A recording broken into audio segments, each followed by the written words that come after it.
नमस्कार सकाळ बड़ खबर सकाळ लाटेस्ट अपडेट देखु ए व्यक्ति जनक होती सुदाम हेम्ब्रम जहाँ बयस हो 41 वर्ष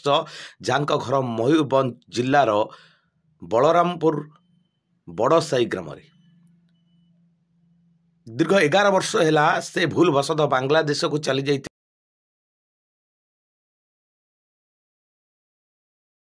एवं सेठारे आसवाक बाट पाई नथिले फल जगन्नाथ नाम धरी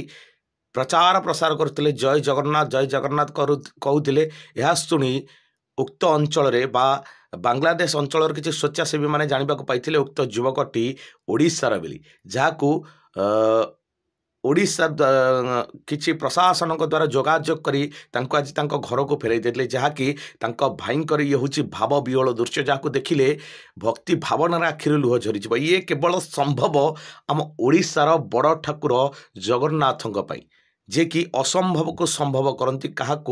मेंचाई दियंती तो क्या केंचाई दियंती क्या धनी करती तो क्या गरीब करती ये भली एक दृश्य जहाँ देखिले हुए तो आपण आखिर भक्ति भावनार लुह झर ये हूँ आज सकाळ सबुठ बड़ खबर सकाळ लाटेस्ट अपडेट जगा फेराई देले परिचय जगा फेराई देले संसार।